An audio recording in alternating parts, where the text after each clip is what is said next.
नमस्कार मंडळी. काय मस्त प्लेट दिसते ना. भूक नसेल तरीही भूक लागेल अशी हा नाश्ता आम्ही जटायूला फिरायला गेलो तेव्हा खाल्लेला होता. केरळमध्ये पुरीसोबत छोले किंवा बटाट्याची भाजी असते. तर चला आज तो नाश्ता कसा बनवायचा ते पाहूया. तर इथे मी रात्री छोले भिजत घातले होते. आपल्याला त्यांना 7 ते 8 तास छान भिजवून घ्यायचे आहे. जरी विसरलं तरी तुम्ही सकाळी जरी गरम पाण्यात भिजत घातले 2-3 तास तरीही चालेल. तर आपण त्यामध्ये आता घालून घेऊया हळद. हळद घालून त्यामध्येच मी थोडंसं मीठ घालून घेणार आहे. हळद आणि मीठ शिजतानाच घातलं की छोलेला छान चव येते. तर आता मी इथे कुकरचं झाकण बंद करून घेणार आहे.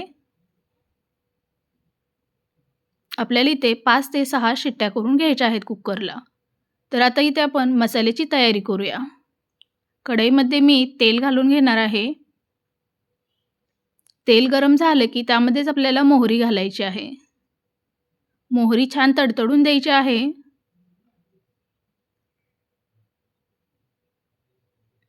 मोहरी तडतडली की त्यामध्येच घालायचं आहे जिरं.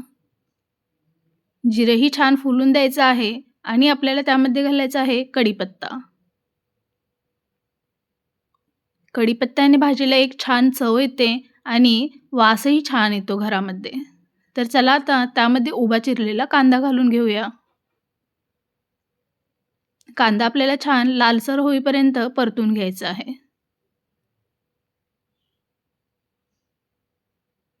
कांदा थोडासा लालसर झाला की त्यामध्ये आपण आलं लसूण ठेचून घेतलं होतं ते घालून घेऊया. आलं लसूण आपल्याला तेलामध्ये छान परतून घ्यायचं आहे. आलं लसूण कच्चा राहिला की भाजीची चव बदलते आणि भाजी छान अशी लागत नाही. तर चला तर मग ते आता परतलेलं आहे, तर त्यामध्ये आपण जो चिरून घेतलेला टोमॅटो होता तो घालून घेऊया.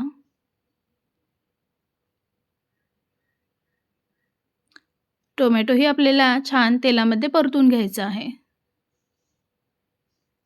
तुमच्या इथे नाश्ता काय प्रसिद्ध आहे ते मला कमेंटमध्ये नक्की सांगा. तर आपला आता कांदा, टोमॅटो सगळं शिजलेलं आहे. आता आपण त्यामध्ये मसाले घालून घेऊया. हळद घातलेली आहे पाव चमचा. त्यामध्ये घालणार आहे छोले मसाला. त्यानंतर कांदा लसूण मसाला घालूया. अर्धा चमचा धना पावडर घालूया आणि त्याला मसाले आपण छान तेलामध्ये परतून घेऊया. मसाले आपल्याला छान तेलामध्ये परतून घ्यायचे आहे कारण त्यांचा कच्चापणा भाजीची चव बदलतो. थोडंसं पाणी घालून घेऊया म्हणजे सगळे मसाले छान शिजतील.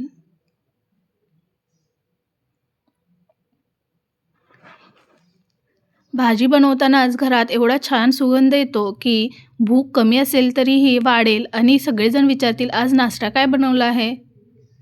इकडे मी आता कुकर थंड झालेला आहे, तर आता उघडून पाहूया आपले छोले शिजलेले आहेत का.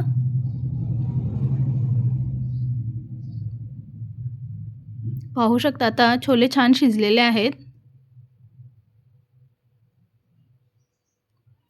इकडे आपला मसालाही छान परतून झालेला आहे.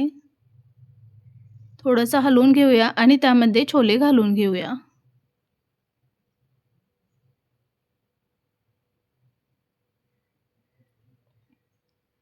सकाळचा पोटभरीचाही नाश्ता असावा आणि दुपारीही भूक लागली पाहिजे असा हा नाश्ता आहे. इथे मी थोडंसं पातळच भाजी केलेली आहे. तुम्हाला थोडीशी घट्ट हवी असेल तर थोडंसं पाणी कमी घातलं तरीही चालेल. एकीकडे आता आपण पुरी बनवून घेऊया. पुरीसाठी मी कणिक आधीच मळून ठेवलेली होती.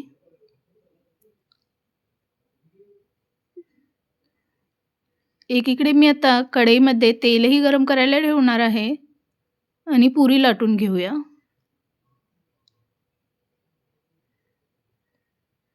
मी पिठावरती पुरी लाटते. तुम्ही तेलावरती जरी लाटली तरीही चालेल. इथे मी 2-3 पुऱ्या आधीच लाटून घेणार आहे. त्यानंतर मी तळायला घेणार आहे.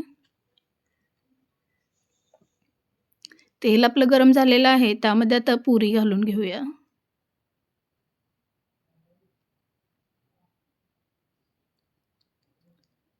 लहान मुलांना नुसती पुरी जरी खायला दिली तरीही त्यांना खूप आवडते. पुरी मी थोडीशी लालसर करणार आहे. तुम्हाला जर जास्त लालसर नको असेल तर थोडीशी कच्ची काढली तरीही चालेल.